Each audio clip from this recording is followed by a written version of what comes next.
আসসালামু আলাইকুম। আবারও আন্তর্জাতিক ক্রিকেটে ফিরছেন তামিম ইকবাল। এমনটাই গুঞ্জন শোনা যাচ্ছে বর্তমানে দেশের ক্রিকেট পাড়ায়।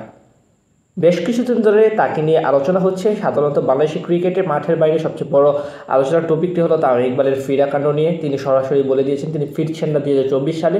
তবে বিসিবি থেকে বারবার চেষ্টা চালিয়ে যাওয়া হচ্ছে যে তাকে ফেরানোর। এখন বর্তমানে সবচেয়ে পজিটিভলি বিষয়টা হচ্ছে তামিম ইকবাল ফিরতে রাজি হয়েছেন।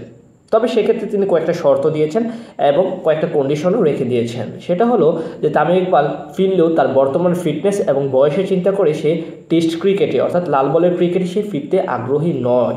সেক্ষেত্রে এটা অনেকটা নিশ্চিত যে বাংলাদেশ ক্রিকেটে সাদা পোশাকে আর তামিম ইকবালকে দেখা যাওয়ার সম্ভাবনা নেই। অর্থাৎ তামিম ইকবাল ফিরলেও সে টেস্ট ক্রিকেটে ফিরছেন না। বাকি থাকে ওয়ানডে ক্রিকেট। ওয়ানডে ক্রিকেটে তামিম ইকবাল ফেরার চান্সটা রয়েছে এখন পর্যন্ত। সেটা তাই সে হোক এবং বিসিবি হোক, দুপক্ষেই চাচ্ছে যে ফিরতে। তামিম ইকবাল সরাসরি জানিয়ে দিয়েছে যে 2025 সালে সে ফিরতে আগ্রহী, 2024 সালে ফিরতে আগ্রহী না। কিন্তু বিসিবি থেকে চেষ্টা চালানো হচ্ছে যে কীভাবে তাকে অ্যাজ সুন অ্যাজ পসিবল অর্থাৎ 2024 সালে কীভাবে ফেরানো যায়।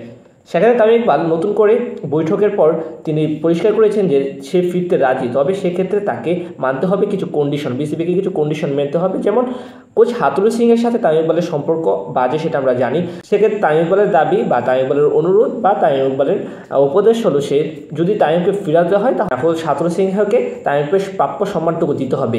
একজন সিনিয়র প্লেয়ার হিসাবে যতটুকু সম্মান, যতটুকু প্রায়োরিটি এবং যতটুকু অগ্রাধিকার দেওয়া উচিত ঠিক ততটুকুই দিতে হবে। প্লাস তামিম ইকবালকে নাকি জুনিয়র ক্রিকেটাররা তেমনভাবে, সেটা আমি জানি না কতটুকু সত্য, বাট যতটুকু জানলাম যে মিডিয়ার বরাতে যে তামিম ইকবালকে নাকি জুনিয়র ক্রিকেটার প্রাপ্য সম্মানটুকু দেয় না বা তার কথা টোটালি মেনে চলে না তেমনভাবে।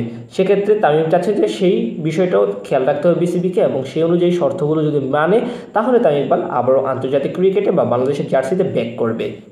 এই কন্ডিশনগুলো তামিম ইকবাল দিয়েছে। সেক্ষেত্রে একটা জিনিস নিশ্চিত যে হয়তো বা তামিম ইকবাল কিছুদিনের মধ্যে ফিরতে আগ্রহী এবং বিসিবি তাদের কন্ডিশন বা তার শর্তগুলো মেনে নেওয়ার দিকে আছে এবং টেস্ট ক্রিকেটে তবে তামিম ইকবাল ফেরার সম্ভাবনা খুবই কম। কারণ বর্তমানে ফিটনেস ইস্যু, তারপর বর্তমান বয়স, সব কিছু চিন্তা করে টেস্ট ক্রিকেট 5 দিনের টেস্ট খেলাটা কিন্তু ইজি না।